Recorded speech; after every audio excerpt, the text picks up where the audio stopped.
Sumaatin po ang Panginoon. Today is March 1, 2025. Unang araw ng Marso sa taong 2025.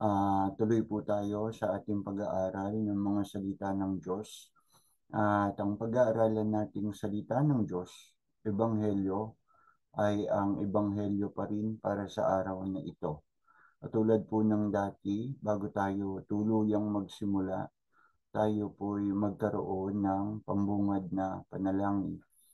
Inaanyayahan ko po kayong ako'y samahan sa ating pananalangin. Sabay-sabay po tayo sa ngalan ng Ama, ng Anak, ng Espiritu Santo. Amen. Halina, Espiritu Santo, punuin mo ang puso ng mga sumasampalataya sa iyo at papag-alabin mo sa amin ang apoy, ang init ng iyong pag-ibig. Isugo mo ang iyong spirito at upang kaming lahat ay muling magbabalik loob at mababago mo ang larawan ng mundo.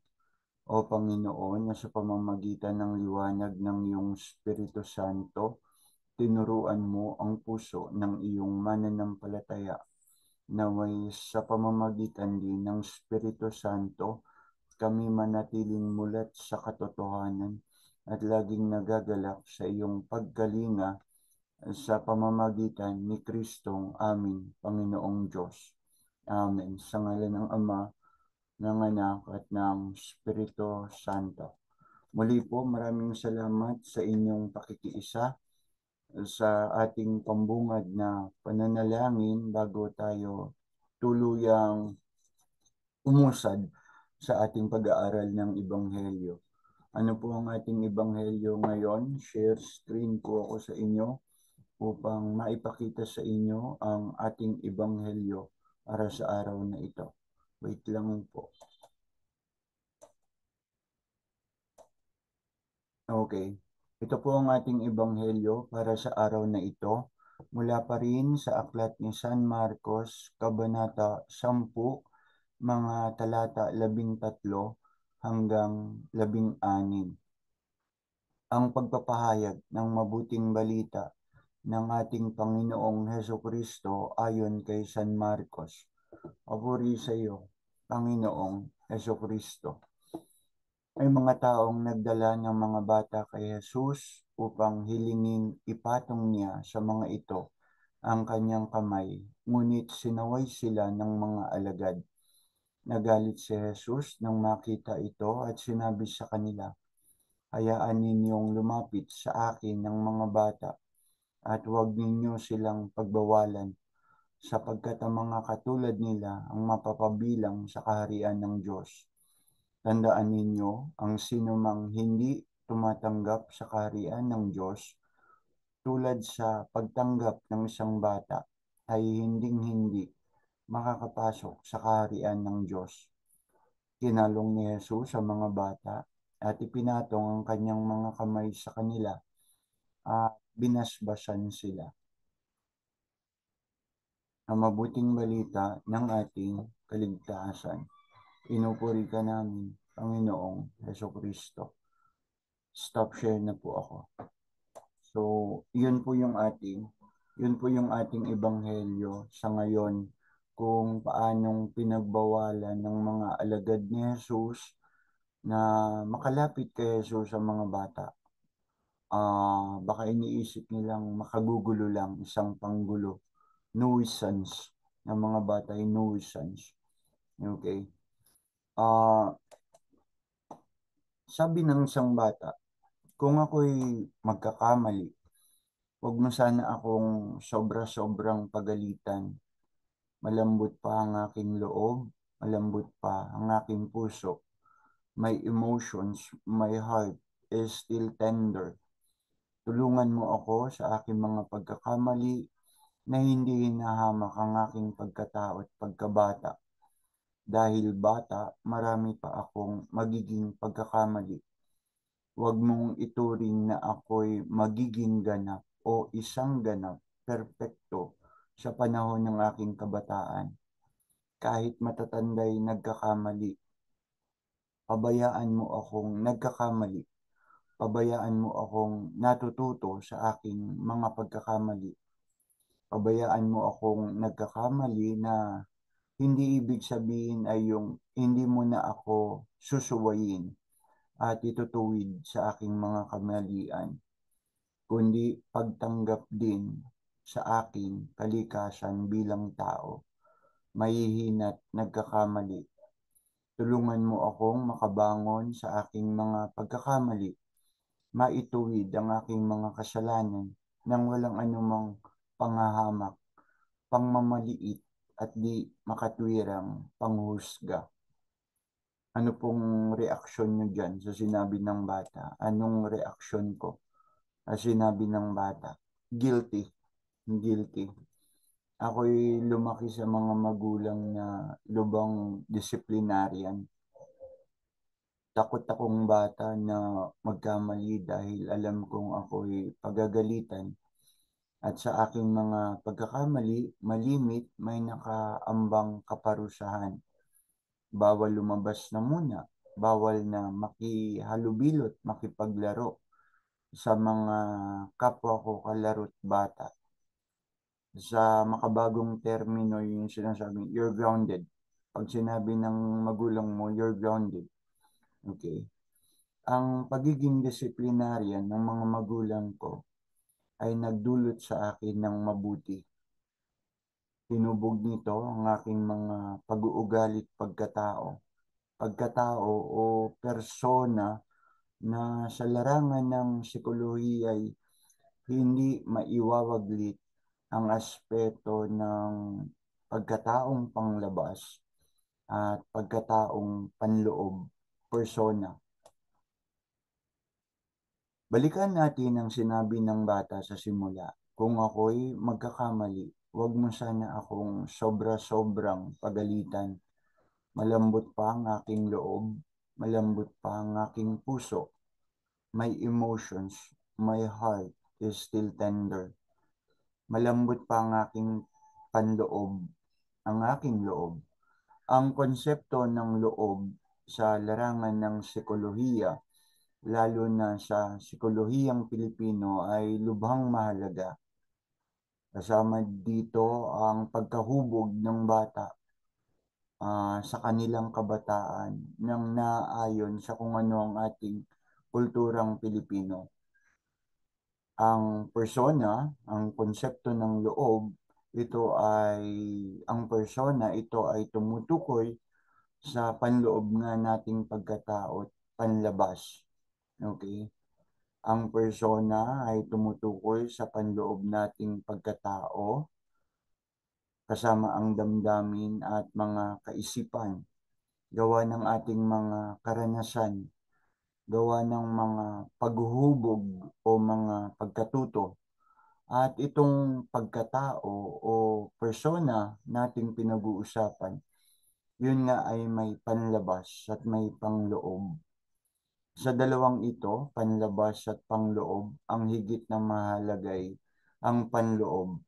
Nasabi ko na minsan, ang loob natin ay sagradong espasyo. It's a sacred space. Sa loob natin, naroon ang tunay at malalim nating pagkatao. Hindi tulad ng panlabas nating persona o pagkatao na maaari nating dayain, maaari nating baguhin ayon lang sa gusto nating ipakita sa madla o sa publiko. Sabi, ang tunay na sukatan ng pagkatao, ang tunay na sukatan, the true measure of a character ay yung pagkataong ikaw, ikaw yun kahit walang nakakita. Walang nakakita sa iyong mga gawi, walang nakakita sa iyong mga ginagawa, at walang nakakakita o lubos na nakaaalam sa iyong mga buong iniisip. Ang tunay na pagkatao, ang sukatan ng tunay na pagkatao ay kapag walang nakakita sa iyong mga ginagawa, walang lubos na nakaalam what is what is going on deep within you. Okay? So, itong loob itong loob na to, the sacred space in us, dapat bantayan nating mabuti. Bantayan mo ang iyong loob. Sa Ebanghelyo ngayon, sinabi ni Jesus, hayaan ninyong lumapit sa akin ang mga bata at huwag ninyo silang pagbawalan sapagkat ang mga katulad nila ang mapapabilang sa kaharian ng Diyos. Tandaan ninyo ang sinumang hindi tumatanggap sa kaharian ng Diyos tulad sa pagtanggap ng isang bata ay hinding-hindi makapapasok sa kaharian ng Diyos. Tinalong ni Jesus ang mga bata, ipinatong ang mga kamay sa kanila at sila'y binasbasan, sila'y pinagpala. Ano ang nasa bata? Ang nasa bata ay pinakamalalim, sacred innocence, kawalang muwang, okay? Kawalang muwang, kainosentehan. At meron din silang pagtitiwala ng malaki sa matatanda. Kapag sinabi ng matanda sa isang bata, hindi ko bibitiwan ng iyong kamay. Magtitiwala yung bata at ganap na maniniwala na yung matandang nakahawak sa mga kamay niya, hindi nga siya pababayaan. Mas marami pang pagdududang matatanda kaysa bata. Kapag sinabihan mo ang matatanda't bata na magtiwala sa Diyos, ang mga bata ay madalas laging iyon ang iisipin, iyon ang laging paniniwalaan, iyon ang laging tatanggapin at laging isa sa buhay. Hindi ako pababayaan ng Diyos. Ngunit ang matatanda, kapag may umuga, something shake sa kanilang pananampalataya, sa kanilang pagtitiwala sa Diyos, ang karamihang matatanda, ang maraming matatanda, sila pang maraming reklamo, sila pang maraming tanong, sila pang maraming pagdududa. So sabi, be childlike in your character, pure and innocent with your dealings, puro at dalisay, inosente sa iyong mga pakikitungo at pakikipagkapwa. Ang mga batay madaling lumimot at magpatawad sa mga pagkakamalit kasalanan. Madaling lumimot at magpatawad sa mga pagkakamalit kasalanan. Bagay na naiwawala ng karamihang matatanda. Pagkasalahan mo ang bata ngayon, ilang saglit lang, ilang minuto o segundo lang ang lilipas, maya-maya lang, limot na niya yung nagawa mo sa kanyang pagkakamali. Napatawad ka na niya. Kakausapin ka na niya uli. Pagkasalahan mo ang ibang matatanda, tatandaan nila iyong mabuti. Mahihirapan silang patawarin ka. Mahirap, tatandaan ng ibang matatandang yan, ng maraming matatanda ang pagkakasala mong nagawa. Yung pagkakasalang nagawa mo na yon sa kanila. Tatandaan nilang mabuti at kung minsan upang balikan ka, gamitin yon at gantihan ka. Madalas yun ang nangyayari sa matatanda. Di nga tulad ng bata na madaling lumimot, magpatawad, muling magpatawad, muling madaling lumimot. Sabi ni San Pablo, be childlike and not childish in character.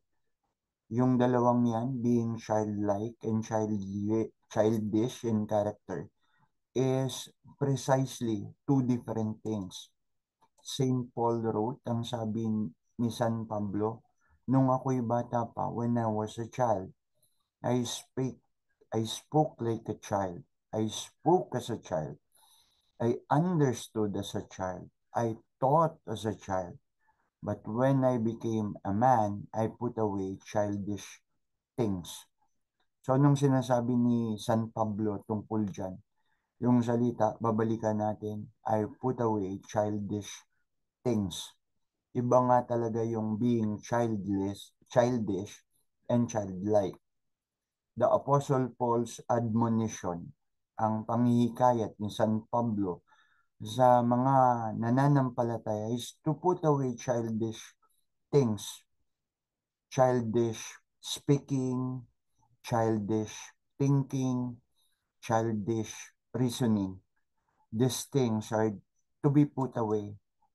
Yun ay ayon kay San Pablo. So, go deep with your loob. Okay? Go deep with your loob. The sacred space in you. And seek the wise old man in you. Enriched by your learnings, enriched by your experiences. The old man in you. The wisdom that you learned, especially from God and His revelations to you. Ang matatanda ay marami talagang karanasan. Maraming, at kung mag-iisip na mabutit magninilay ang sang matanda, ang mga karanasang ito'y kalimitan may ipinahahayag ang Diyos sa kanila. God is revealing to them something. So, this wise old man in us, the wisdom that we learn, especially from God, from our experiences, and from His revelations to us. Sabi, there's a child in each and every one of us. May bata sa bawat isa sa atin, ano man ang ating estado sa buhay. And there is also a wise old man in us too. The wise old man who acts with faith and reason in Him. Ang tunay na matandang marunong, ginagamit, nagpapailalim sa kanilang pinananampalatayanan, pinaninindigan, kasama ang mabuting katwiran. Kahit sabihin natin tayo'y may pananampalataya, ngunit kung tayo'y magiging mababaw sa ating mga pangunawa at katwiran, parang baliwala at mahina din ang sinasabi nating pananampalataya. So again, be gentle with the children. God is giving too much importance to the children. The children are the images of God's gentle love and tender heart. The tender heart that compassionately loves us. So yan po, pagpalain natin ang mga bata, patungan natin ang ating mga kamay, ipagdasal natin sila na magkaroon sila ng mabuting kinabukasan. At tayong mga matatanda, huwag tayong titigil na tulungan sila sa kanilang mga pagkakamali. Hindi sa pamamaraang sobra-sobra silang pagalitan na kung minsan minamaliit na natin ang kanilang pagkatao. Patawarin tayo sa anumang pagtuturing na mali sa mga bata. So yan po, Diyan na nga natin tapusin ang ating pag-aaral at pagninilay para sa Ebanghelyo para sa araw na ito. Ating bantayan, ating gabayan ng mga bata. Sila'y ating ipagtanggol sa kanilang mga kalagayan, sa kanilang mga karapatan, okay? Sa kanilang mga karapatan sa buhay. So muli po, sumaati ng Panginoon at muli, nagpapaalam ako sa inyo hanggang sa muli nating pagkikita. Maraming salamat po sa inyong lahat.